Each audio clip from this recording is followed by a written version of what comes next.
Mama, let me encourage you. You know, we raise our kids, we try to do our best in raising them, and we feel like sometimes we're not making a difference, we not doing enough. You try to correct them, you try to protect them, tell them about right from wrong, even tell them about God.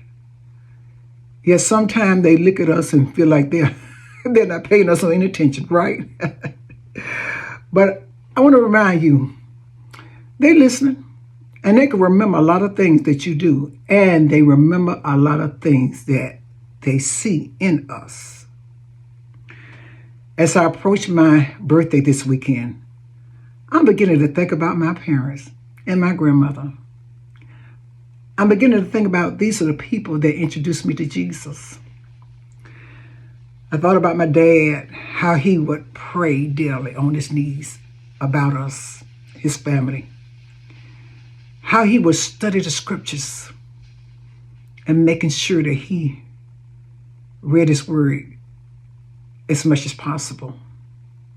I reminded the time I could see my mother singing in the kitchen as she did her chores and washing dishes and mopping the floor, and she just singing the songs of Zion just caught up. And then she'll take the time and talk to us and say, this is what this song means. This is what Jesus means to me in this song. And oh, my grandmother, my grandmother Lillian, we call her Big Mama. Oh, wow. How I remember her. When my mother and father brought me home, I had no idea that God had ordained these people to raise me in the Lord. I'm blessed. I'm a baby boomer. And I had no idea that my father was going to be a dedicated Bible teacher in the home. My father was going to love God with all his heart. I had no idea that I am going to have a grandmother that going to teach me the depth of loving God. My grandmother, which I call Big Mama, she was a special person. She was a dedicated person. She was committed to anything. I remember the time when she was a Sunday school teacher. She was a mother of the church. And she did things in the church that a lot of people didn't notice. We lived in a small community and we was raised in a small church. And my grandmother was a janitor, and she worked for free. Back then, people did it because they loved God and they loved the church. I watched her gather all her cleaning utensils as she get ready to go to church, and she would took me some time to clean the church. And I noticed her in the mornings, how she would gather sweet pastries and make sure that the pastor would come in his office with a hot cup of coffee and some Danish.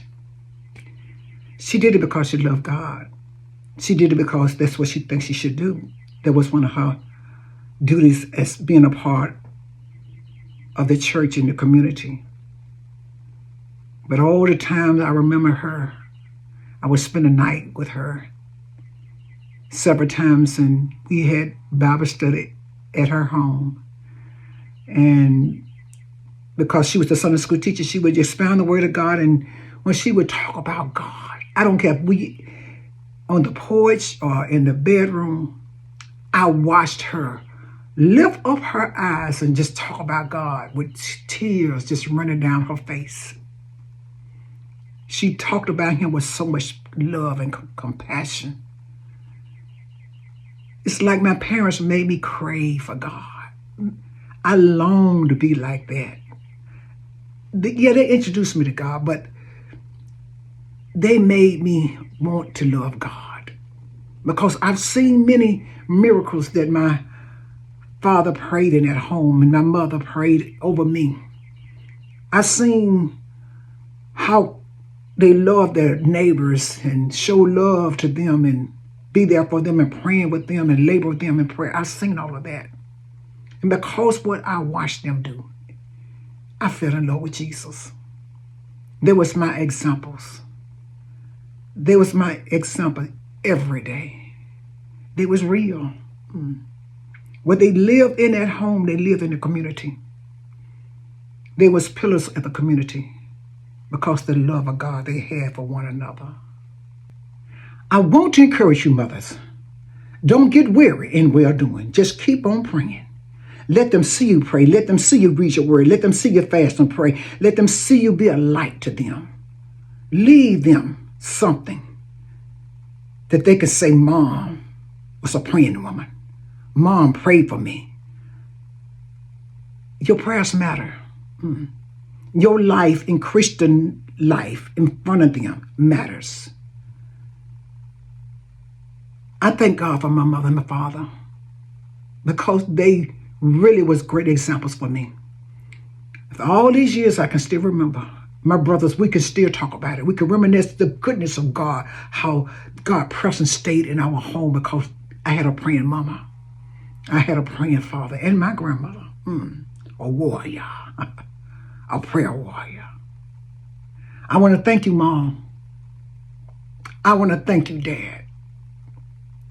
I want to thank you, Big Mama, for leaving me a legacy. Before I leave, I want to ask you a question. Who introduced you to Jesus? Was it your parents, grandparents, pastor, or someone else? I would like to know. Leave it in a comment and share your story.